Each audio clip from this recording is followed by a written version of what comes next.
So, welcome to the little sexual assault info session that is hosted by the Alexander Hamilton Memorial Family Library, or is it Family Memorial Library? I can always get those two parts switched. It's Memorial Free Library. Free Library. Okay. I know Yeah. I know the initials, but I always like mix up the two of them. So my name is Brittany Leach. I am the training and education specialist at Women in Need. I've been there for about over almost going on 6 years. But I have been doing education for about around domestic and sexual violence for 9 years now throughout Pennsylvania. So today I thought we'd just kind of cover super basics of sexual violence and consent because, as some of you may know, if you want me to go into more detail, it takes I could talk for hours and probably days about this topic, but I try to keep it short to the basics. So I thought we'd talk about what is sexual violence, what is consent, what are some options that are available for individuals who experience sexual violence, what does Women in Need offer, as well as like what can you do in the community to kind of help prevent this. All right, so let's go ahead and get started with sexual violence and consent. So sexual violence, by definition, is any sexual act committed against a person without their freely given consent. So that covers a lot of different um, types of violence. So things like rape and sexual assault, which generally comes to people's minds, as well as sexual harassment, which can include things like catcalling, street harassment, workplace harassment, where it becomes a sexual nature. Also, things like sexual exploitation, which includes digital exploitation. A lot of times that is around like it used to be around like sending typed messages. Now it is mostly pictures and videos. So asking somebody to send you nudes or blackmailing them. And believe it or not, this happens starting, I think the youngest case we really had of that is sixth grade in this area, where a sixth grader asked another student to send them a picture in a bathing suit. And when she did, he started telling her, well, you need to send me nude photos now, or else I am going to tell your parents like what you're doing. Um, it can also include like posting or sharing those pictures without that other person's permission. So up until a couple years ago, there was nothing you could really do unless you were underage. However, now in Pennsylvania, at least, it is actually a crime to post pictures of somebody, like nude pictures or sexually explicit pictures without their consent. But ones that aren't necessarily thought of, but definitely happen and fall under that realm of sexual violence include reproductive coercion, which is basically controlling somebody's reproductive rights.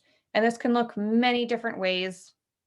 A lot of times we see where somebody tampers with birth control or lies about using birth control in order to get pregnant or get someone pregnant on purpose. It can also include pressuring somebody to carry through or terminate a pregnancy when they really don't want to. This happens most frequently in intimate partner, like long-term relationships, where one person will do in order to like keep that person in the relationship. Well, if we have a kid together, they have to stay with me. The same thing goes with purposely giving somebody an STI. Generally, that happens in a intimate partner context. It's happened where basically the one person says, oh, well, now we both have this. So now you're not going to want to have sex with anybody else. You're going to have to stay with me. But we have seen times where it has been where to get like revenge on somebody else. And then human trafficking, which I know is becoming much more talked about. However, a lot of times the way it's talked about isn't always accurate or fully encompassing what human trafficking is. Basically, human trafficking is just manipulating somebody, controlling somebody to in sexual or labor needs to like make money off of that. And this happens, a lot of times people think of trafficking as like someone gets abducted and taken to another state. And that's not usually the case. Most people stay right where they are. And a lot of times it's family members or neighbors or loved ones who actually traffic their partner, their spouse, their child, whoever it is they can get money off of.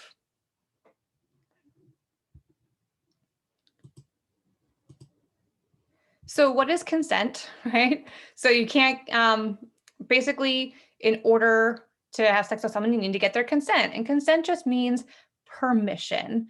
But consent also has 4 other requirements. So it has to be affirmative. Some people use like it has to be verbal, but that can get complicated. It's not always necessarily verbal. There has to be just some form of an affirmative. So it could be someone saying yes. It could be somebody like smiling and continuing that act. It can look a lot of different ways, but you have to get some kind of affirmative. Being silent, not doing anything, not saying anything, that's not an affirmative, that's not consent. It also has to be mutual, which duh, right? Both people want this to happen. It's also temporary, meaning that somebody can change their mind at any point. So they might say, okay, yeah, that sounds good. And then partway through say, you know what? Never mind, like I can't do this. And it has to stop. It also means that just because someone says yes one time does not mean that they're saying yes whenever that other person feels like it. You have to get consent every single time. And it's also incremental, which means step by step. Like just because I'm saying yes to kissing someone does not mean I'm agreeing to anything else. And this is where a lot of times people get really caught up in consent because like, well, they went into a room with that person, or, they were naked with that person. Well, just because they were naked does not mean they agreed to any kind of sexual act. You have to get consent for every single step. So in Pennsylvania, there are 6 ways that you cannot give consent, even if those other 4 things are there. And the first one comes down to age. So I do have a little poll, kind of like a little poll quiz, but it is anonymous. So don't feel like you have to get the right answer. That is totally fine. But I just want to see if you guys know, what is the age of consent in Pennsylvania?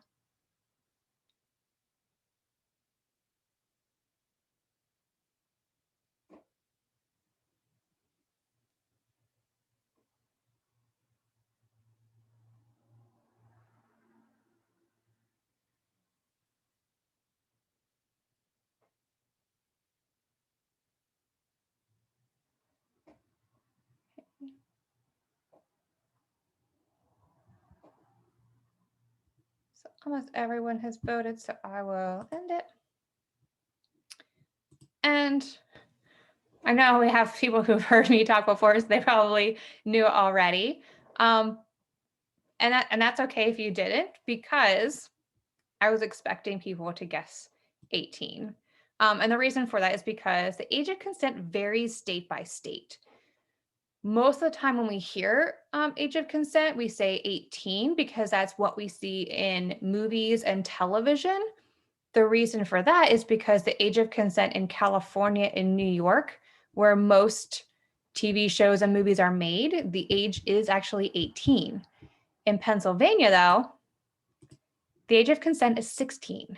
So that means that when someone turns 16, they are legally able to give sexual consent to anyone else who is 16 and older. So there's also another age thing that Pennsylvania also throws in, which says that if someone is 12 or younger, they are too young, they cannot give consent.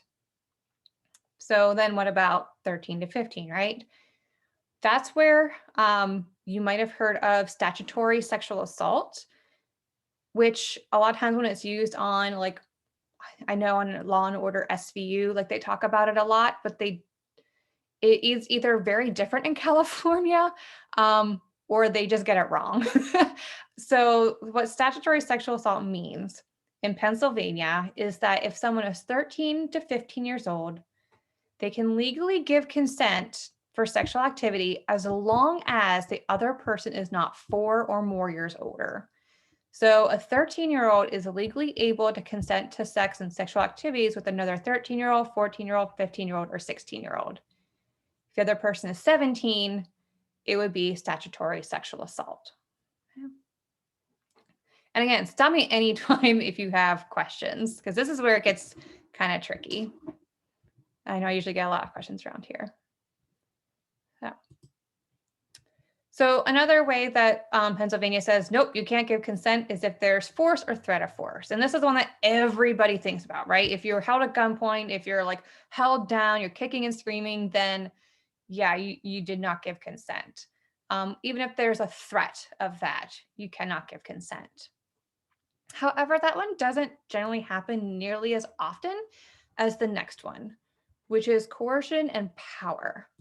So the way I describe coercion and like power dynamics is basically you can't use pressure or like threats, or your position, your status to get someone else to have sex with you. So that means that a teacher and a student, obviously that teacher is in a position of power where it makes it so that the student, if they do say no, there's going to be consequences or like something bad could happen. So they don't really have that option of saying no. And that can happen even in dating situations or pretty much any kind of like sexual interaction where if some person says, well, if you don't have sex with me, I'm going to break up with you. Or if you don't do this, I'm going to post these nudes of you. That person, yeah, technically they could say no, but that also means there's going to be negative consequences. There should never, ever be negative consequences if you decide to say no to any kind of sexual activity. And that's really what it comes down to. You need to be able to freely say yes without fearing some kind of retribution. So the next one is if you're intoxicated or under the influence.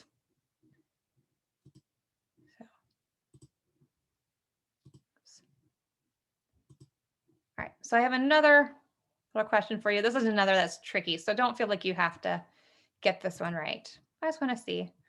How much do you have to drink to be considered under the influence and not able to give consent for sexual activity? So not under the influence to drive, but in order to have sex.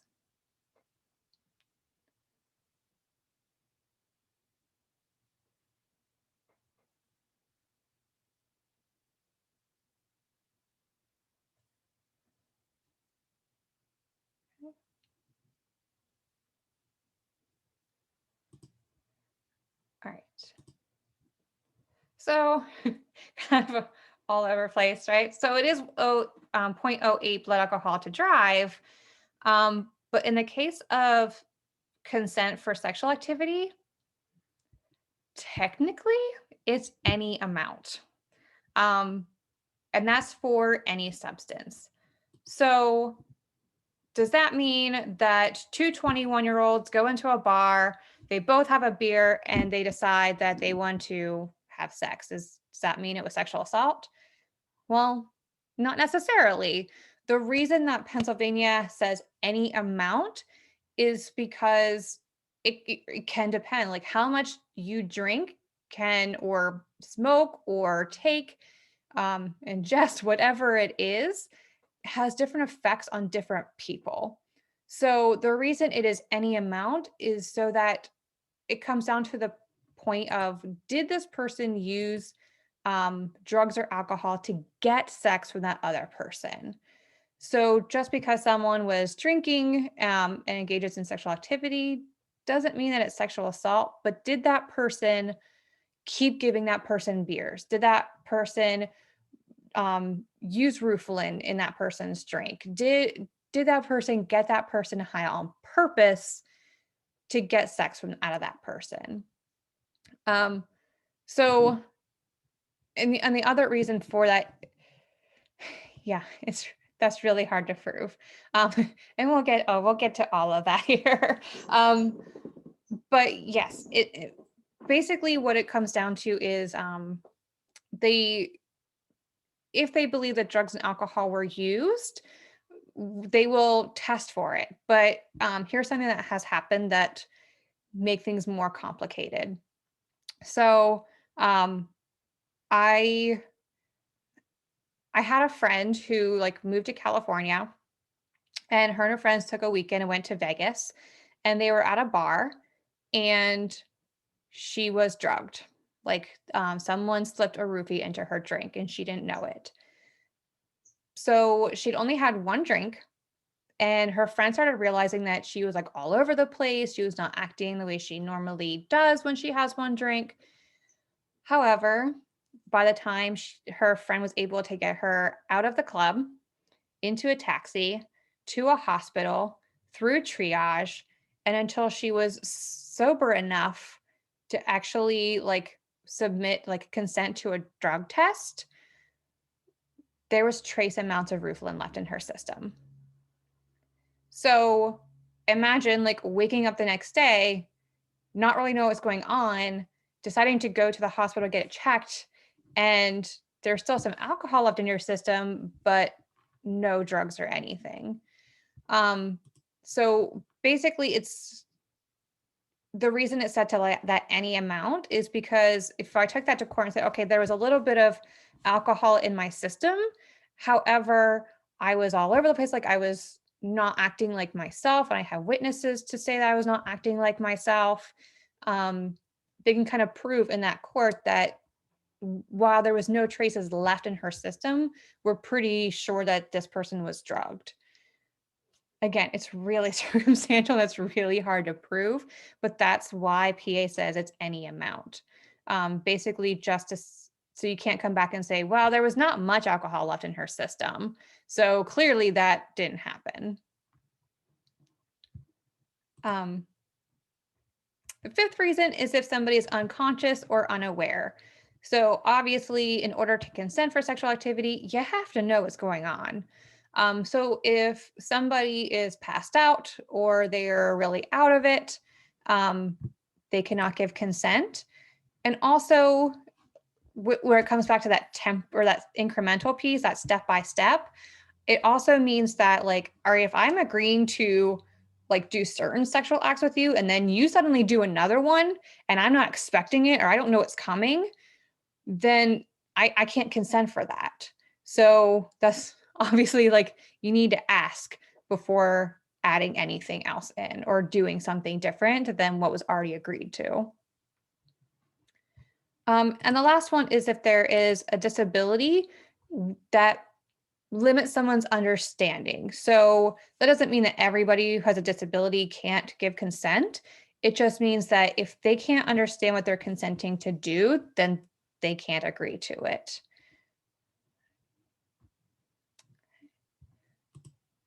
So knowing all of that, I actually have a video clip here for you because me going through everything, consent seems pretty obvious, but there are situations where it can be difficult to tell.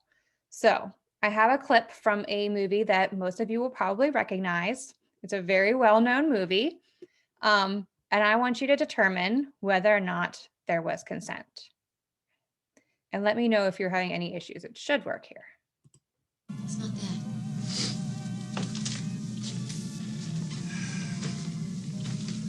What's the problem? You don't like me? You don't like the turtles? What's the problem? I don't think I belong here. It's okay. I don't belong here. Well, you know, it's okay, because you're my guest, you know. I don't know you well enough. I've never been in a man's apartment alone. Well, they're all the same, you know.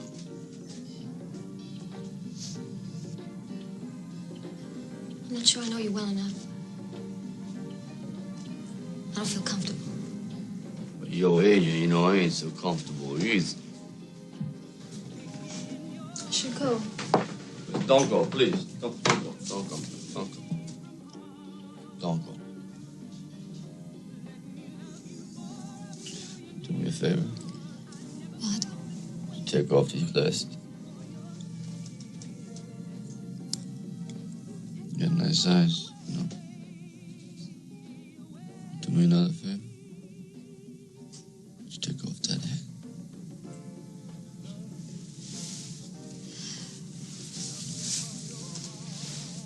I always knew you was pretty.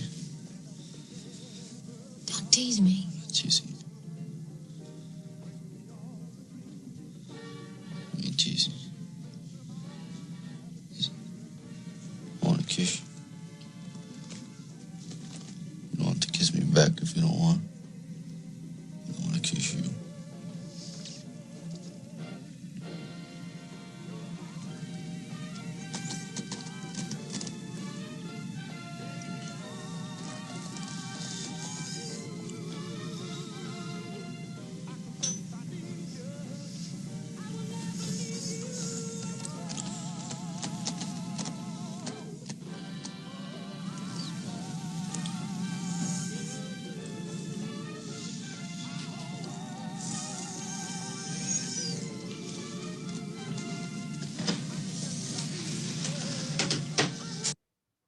All right. So,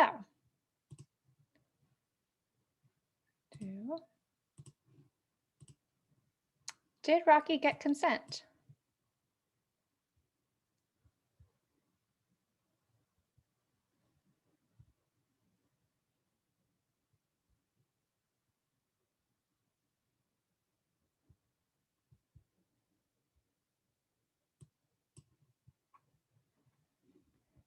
Okay.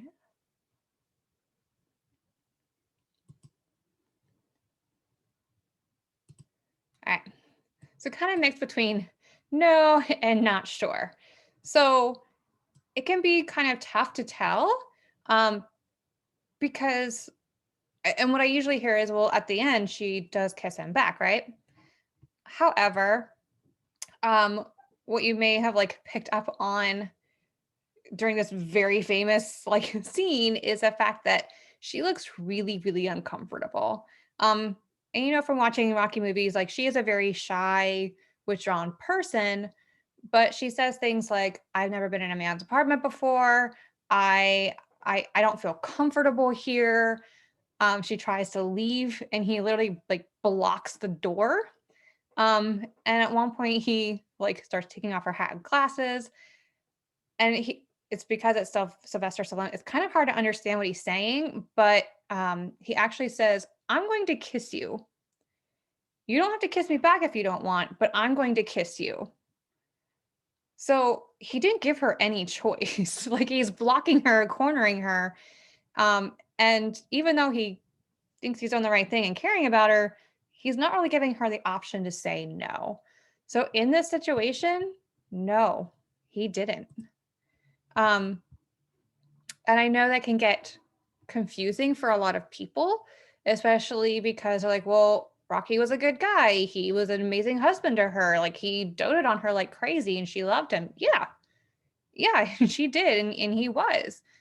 However, in this situation, he did not get consent. And I try to point that out, especially because when it comes to sexual assault and sexual violence, there's this tendency to think that the people who commit these crimes are horrible, awful monsters who are predators and they prey on people. And that's not the case most of the time. A lot of the time, it is opportunity that arises, and they are people who we generally view as otherwise good people. Absolutely anybody is capable of committing sexual violence. Anyone. Men, women, it's across the board. So it is important to be able to recognize what is and isn't consent, more so than like seeking out like predatory behavior. So just a couple statistics that are out there. So 1 in 4 women and 1 in men will experience sexual assault at some point in their lifetime.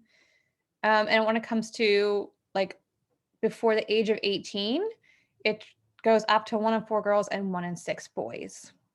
So it is something that is very, very common. And 90% of victims know the perpetrator. So again, it's not a stranger in a dark alley. It is not somebody who's going to jump out and attack you. It is friends. It is family members. It is acquaintances. It is dating partners. It is spouses. The vast majority of the time, it is someone the person knows. It is somebody the person trusts, which makes sexual violence very, very complicated, right? Because if we get our like mugged on the street, we don't know that person. Like we want justice, right? Like we're going to go to the police and we're going to be like, hey, this stranger stole my wallet. But when it's someone that we care about, it makes things a lot harder.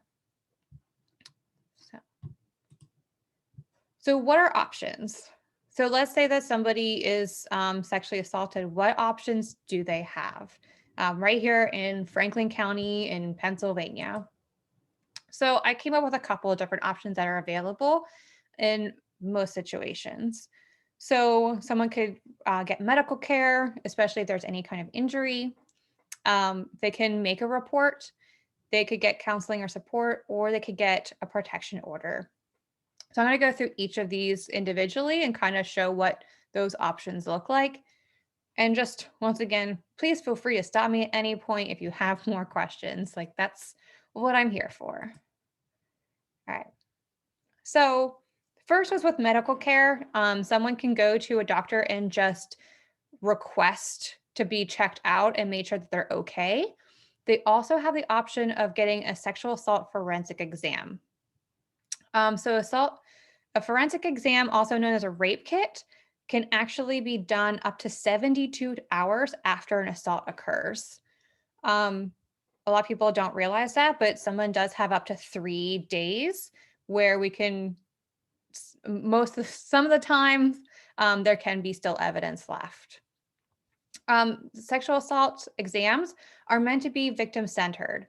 So it is up to the person who comes in to determine what happens and how. So basically there is a sexual assault nurse who is trained to explain the process and get permission for everything that they're about to do. It is also something where they have the victim kind of give a report at the beginning of everything that happened. One, for documenting it, but also to determine, okay, well, if there was no penetration, then we're not going to do that part of the exam. We're going to focus on the other parts of the exam. So it's not meant to really do everything if that's not necessary. They can be anonymous, where a number is put on the outside of the box instead of the person's name. So no one knows whose kit it is. But I always try to explain to people that the purpose of a forensic exam is to collect evidence for criminal cases. It is not to determine if a sexual assault happened. And that is a huge myth that I never want to dissuade people from getting the exam done. However, I've had numerous people come in for cases that I've been their advocate, and they believe that the kit is just there to determine if something happened. And I have to explain that's not exactly what it's for. Basically, the kit collects evidence in case that would go to a criminal process. So basically, here's where it can get complicated. Even if they find DNA, even if they do all of the pieces of it and they collect evidence, they run it through a database and say, yep, this is that person's DNA. They go and talk to the person that's accused of causing the sexual assault, and that person says, well, yeah, we had sex, but it was totally consensual.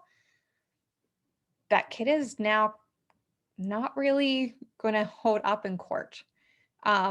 It's now a he said, she said type thing, or he said, whatever the case may be. So that is never to dissuade somebody from getting it. However, it's good for people to know exactly what that kit is for and what to expect. Because it can be very disheartening for somebody to go through that entire process only for their kid to not really do them any justice. So they can also make a report. So there are different avenues for this. Obviously, they can go to the police. If they come in for a sexual assault exam, it is always offered for them to talk to the police while they're right there at the hospital. They do not have to.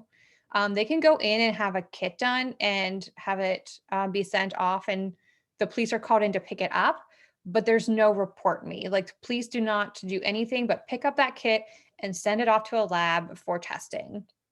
They have no other involvement. However, if they want to, the police can stay and actually make a report and start. They can either make a report and just hold on to it, or if the victim says, yes, I want you to like go forward with this and press charges, then they can do that as well. The only time that police will move forward without the victim's permission is if it is a case of with a child or a serial offender. So if it is like a known serial rapist, they can actually go forward with charges without that victim being involved at all. You can also report things to school or work. So if something is happening in your work environment or in your school, you can make a report to administration. And legally, schools and work really need to step in and try to do something about that. Every work and every school has different policies and ways that they handle that. So it is important to kind of ask about it or find out where those policies are to just make yourself aware. And also, if you're on a college campus, there is Title IX administration, and they have entire processes for handling sexual assault claims. A lot of times I get asked though, like, well, why don't people make reports more often? Especially in some of the cases that's come up in the news recently. A lot of times I've heard, well, why are they just now coming forward with this? Well, number one, a lot of them actually did come forward and make reports, and those reports just never went anywhere. And that is unfortunately very common. So just to give you an idea, this was a study that was done by RAINN, which is the Rape, Abuse, and Incest National Network. And they examined 100 sexual assaults. And they found that out of one of those 100 sexual assaults, only 46% or 46 of those 46 of those cases were reported to police, which is a little under half, but it's still almost half. But out of those 46, only 12 of them led to an arrest. And out of those 12, only 9 of them did prosecutors say, yes, there's enough evidence here that I'm going to go forward with this. And out of those 9, only 5 led to felony charges. And only 3 of the perpetrators spent any additional time in jail. So a lot of times I hear a lot, well, why aren't they reporting it? Why aren't they coming forward? Why aren't they going to the police? Even those who are don't always get justice. A lot of times they get blamed. They are treated as though they're not believed. And even if they are believed, a lot of times there's just not enough evidence.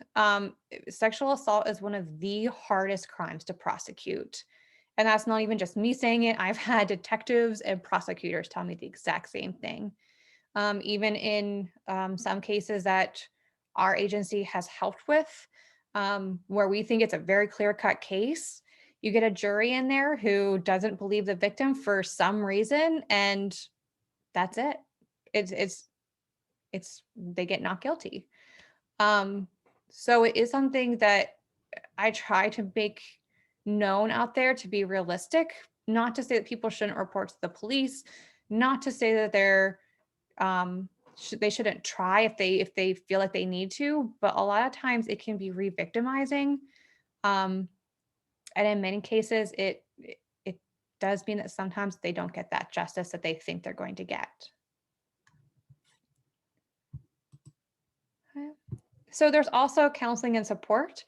There are and I'll get into like Women in Need has professional counseling and support groups, but even just having one person to talk to who doesn't blame them, who doesn't question them, but just listens and supports them in some way, whether that is a friend, a family member, a pastor, a member of their like congregation, just somebody that they trust to really just talk to about things can be huge.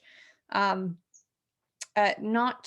when I was here in Franklin County, but when I was working in another agency up in State College, we actually had someone look into and do research on like, okay, when do people who experience sexual assault actually reach out for counseling?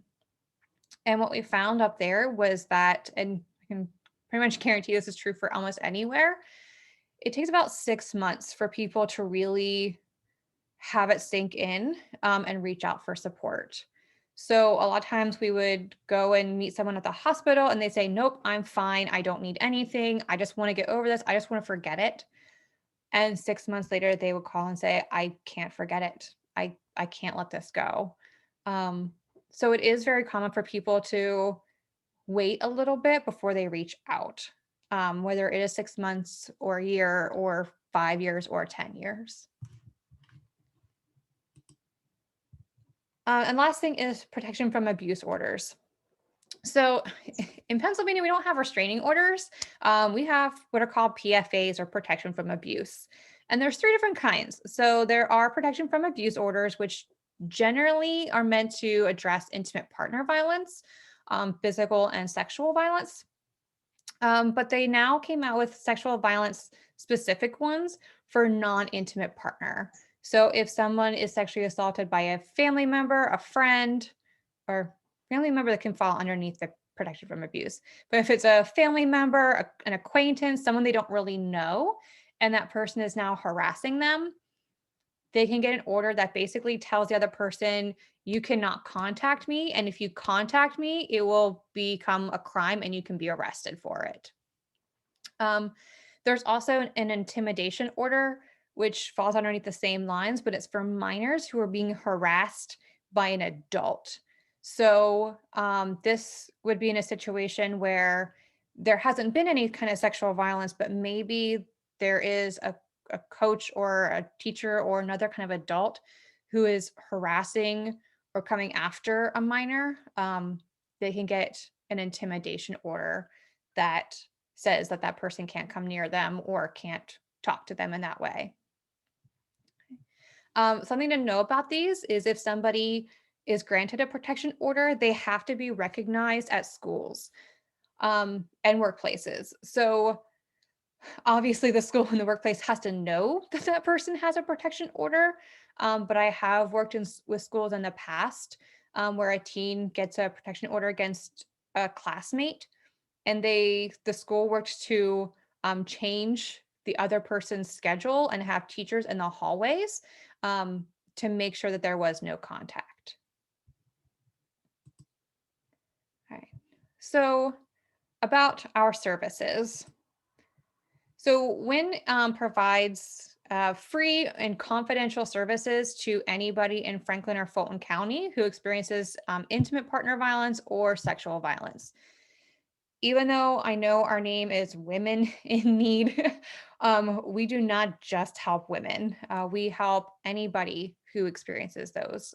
So we do have like medical advocacy. So we do, not right now. Right now, we talk to people over the phone. But if people in normal circumstances, when we're not in the middle of a pandemic, if someone goes to the hospital and says, you know, I'm experiencing intimate partner violence or I was sexually assaulted, one of our advocates will actually go to the hospital and sit with them and talk to them, offer them services. And if they decide to get a forensic exam, we will be there through the whole process if they want us to. We also offer free counseling and advocacy. So we're specific to domestic and sexual violence, but we can provide one-on-one sessions or support groups, and we do those for individuals who experience violence, children who witness domestic violence, as well as non-offending support. So if, let's say, a teen is sexually assaulted and is living with mom and dad just don't know how to handle this, they too can get counseling from us. So we also have legal advocates, and our legal advocates help with many different things. If there is a trial or something goes to court, they will actually go with the victim, be there through the trial and all the court process, and explain the court process, because if you haven't been through it, it's really complicated. I've been doing this, like I said, for like 9 years, and even I don't always get all of the like pro se and like what all of the different things mean. But our legal advocates do, and they're really good at it, and they can explain all of those processes to anybody. They also help file the paperwork for protection from abuse orders and sexual violence protection orders. So if somebody wants to file one, they can actually come in, meet with one of our legal advocates, and they can help fill out that paperwork, because it takes on average about 3 hours to fill out all the paperwork. It's like a stack. It's huge and it's kind of complicated. So they help fill all of that out. And we also have a law office that does free legal services for protection orders, sexual violence protection orders, and in cases of intimate partner violence, they can also help file for divorce, custody, and support. We do have an emergency shelter that is generally for intimate partner violence. However, we have been able to make exceptions in situations where I know there was one where it was an 18-year-old who was sexually assaulted at home by a family member and didn't feel safe. So we were able to bring them in and have them stay in our shelter. And again, our shelter is not a women's shelter. It's designed and built that we can house single individuals or like a parent with children. And we are able to take men and transgender individuals as well. And the last thing is just prevention and education. So basically what I do is I go out and I talk about all of this stuff and many related topics and try to prevent all of this from happening in our communities, or make people aware of how common and frequent it is.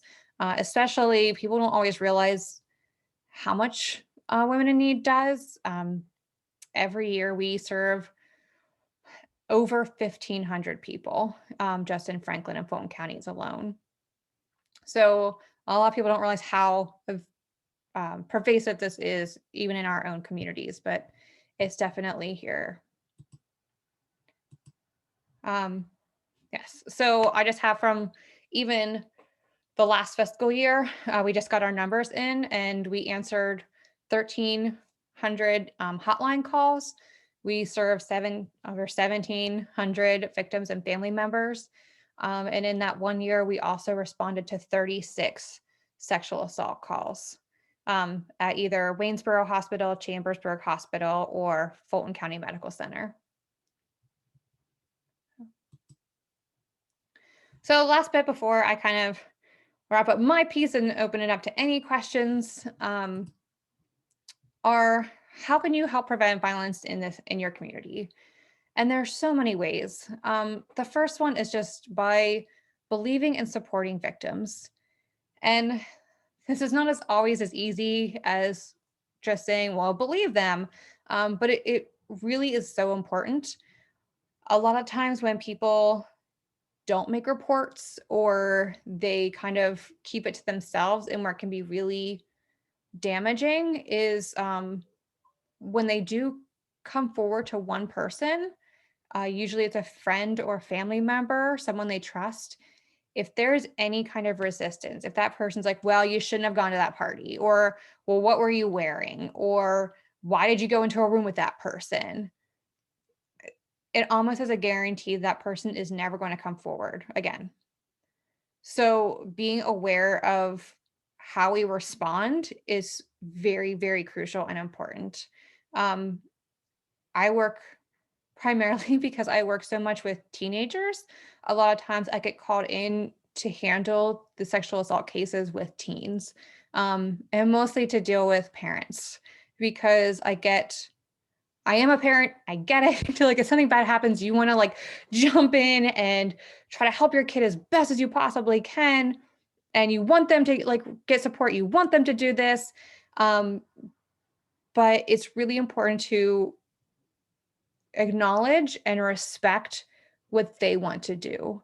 I've gone on plenty of calls where I've had to pull a parent aside and just say, listen, um, if you keep forcing it, it's going to make things worse. You need to just sit and listen, and giving that teenager a voice to say why they don't feel comfortable coming forward. And that's really important, just listening and taking that person at what they're saying. There's also teaching and modeling consent. So because of what I do, I've got the great experience of not just working with the victim side. I've also been working in prisons and detention centers with sex offenders. Um, and there definitely are those out there who know exactly what they did and why they did it. I've also had plenty of moments where I'm teaching consent to sexual assault offenders in prison and had them say, if I would have known this, I wouldn't be in here right now. So teaching consent and modeling consent is so important starting at a young age. Um, it doesn't have to be about sexual activity. You can teach consent about hugs, not forcing kids to hug people or give kisses if they really don't want to. It can be about digital consent. The big thing right now is like, did you ask your friend before you posted that picture of them? How do you know that they're okay with that? Having those conversations early and often are so important to preventing this. And also intervening with problematic behavior. So not necessarily if you know a sexual assault happens, but if someone makes a comment that is kind of promoting sexual violence, or if you, I know it's like the common term, like hear locker room talk, trying to step in and intervene and stop that from happening. Because, well, just because someone uses that kind of language doesn't always mean that they're going to offend. It is a big contributor to those beliefs that sexual assault is okay and you can get away with it. Um, you can also volunteer. So we are starting a volunteer class in March. If anyone is interested in learning more about volunteering, our volunteers answer our hotline, they go on sexual assault calls. They do pretty much everything that our staff does. Also encouraging education. I am always open to new opportunities to talk about this and other topics. So I do a lot with schools, not always right now because of COVID, but encouraging schools to have this conversation. I do parent workshops on healthy sexual development and teaching consent for young kids. I do ones on sexual harassment in the workplace, working with employers to look at policies and procedures. So anything, like if you feel like, yeah, my office needs to have this conversation, please let me know. I'm happy to do what I can. But also supporting community programs, supporting the library, supporting downtown Waynesboro is so important, because having a connected community, having strong leadership, having local churches doing things for the community helps prevent sexual violence in that community amazingly. Having just a community that is open and saying we're here for our community members is fantastic. So I love seeing everything at the library, which literally if I look out my back window, I can see. I love seeing everything that they do and supporting that, getting out there and letting your community know that if they need anything, you're there. All right, so I will now open it up to any questions that anybody has.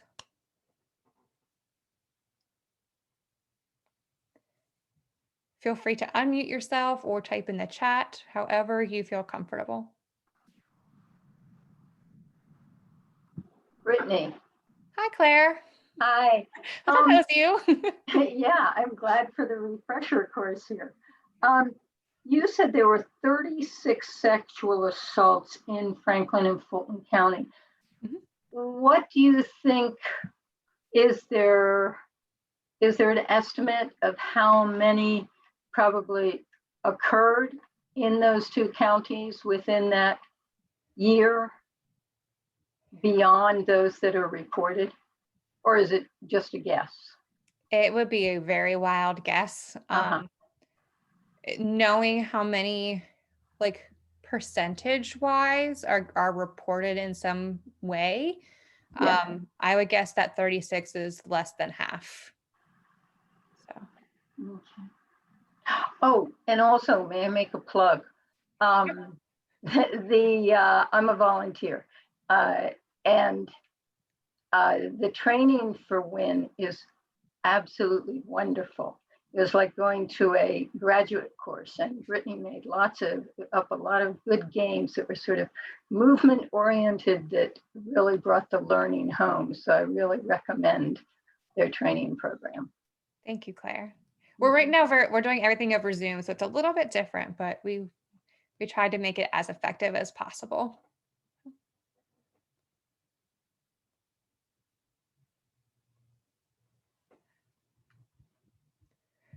All right. So, question in the chat. So, what is the best way to make sure that a person's rape kit actually gets dealt with and not lost, filed away in storage forever? So, yes, there was a couple years ago, it came into the light about the backlog of rape kits, where they found hundreds of thousands of kits just sitting in warehouses and that were never tested. So that is being dealt with. There are new laws, federal laws, as well as state laws, including ones in Pennsylvania, to deal with this. There is now a process that basically police officers now have 72 hours to get that kit or send it out to a testing center. And I think our testing center in Pennsylvania is out near Philly somewhere. And that it does now come with a code that so we have a law enforcement liaison who basically works specifically with police and helps transition someone from making that report to the court system. And basically one of her roles is to call people who've had the kits done and give them updates on where their kit is in that process. So there is somebody that kind of follows up with that. And I believe that victims can also get the number, like their case number, and track it. I'm just not 100% sure how yet because it's new. It's brand new. I don't know how accurate it is, but they are working on really making it friendly so that somebody can track the process of their kit and know where it is and make sure that it is getting processed and not just sitting somewhere. That's a really good question.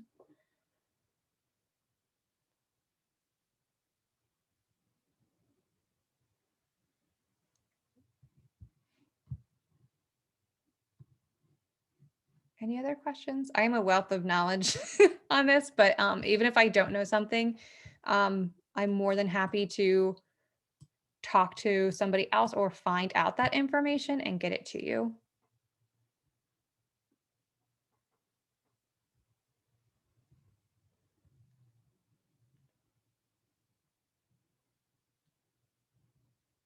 Okay. I just stuck one in the chat that someone sent to me. Did it? It's not coming up on mine. Would you mind reading it? Just so. Oh, wait, hang on. What is the best way to prevent sexual assault? So there are a lot of myths out there. The reason I don't cover how to prevent sexual assault is because the only real way is for people not to sexually assault. A lot of times there is beliefs that like, well, if you keep your drink with you at all times, or if you don't walk alone or keep keys in your hand, or if you know self-defense, none of those are um 100% effective. Even I've worked with somebody who teaches self-defense, and basically even she was like, that's not the best route to go down, because unless you commit yourself to really learning self-defense like for years, your brain doesn't work. Like your brain can't make that connection when you're scared unless it's muscle memory. So people who go to like one self-defense class, if something were to happen, they're not going to be able to process things in time to actually help themselves. So um, really the best way to prevent sexual assault is making sure that everybody understands consent, and for people not to sexually assault. The reason I also don't get into a lot of the things that are put out there, primarily they're putting out there to women, that like all of the ways to keep yourself safe. Number one, they're not effective. And number two, they lead to a lot of victim blaming. I can't tell you how many times I've heard, well, they shouldn't have been alone, or they should not have been wearing that. And that's not true. It doesn't matter what you're wearing. It doesn't matter if you're with friends or not. It really can happen to anybody, anywhere, at any time. There are things that you can do to make yourself a little bit safer, like those things like, being aware, keeping your drink with you if you're at a bar, staying with friends, using the buddy system. However, they're not a guarantee. Like I said, like I've had situations. Sorry, go ahead. Sorry, my throat got stuck. I actually just saw not that long ago I didn't see it in person, but I saw an article about it. There was this art exhibit of clothes that people were wearing when they were sexually assaulted, like to kind of prove that it didn't matter what clothes they were wearing. Yes. I mean, I've seen people like in literally sweat clothes and baggy like pants and things. So it really, it doesn't matter. It doesn't always just happen to specific types of people. Now people at most risk are members of the LGBTQ community and people with intellectual disabilities. They experience sexual violence at the highest rates. But yeah, it can happen to men, it can happen to women. It's across the board.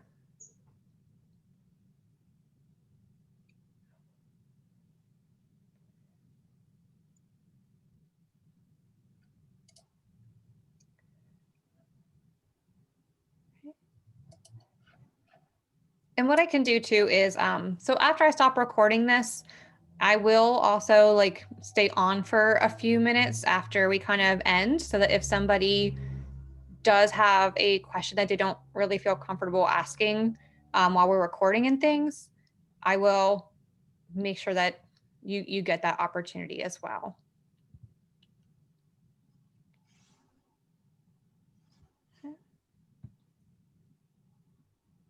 All right, so I'm going to stop recording.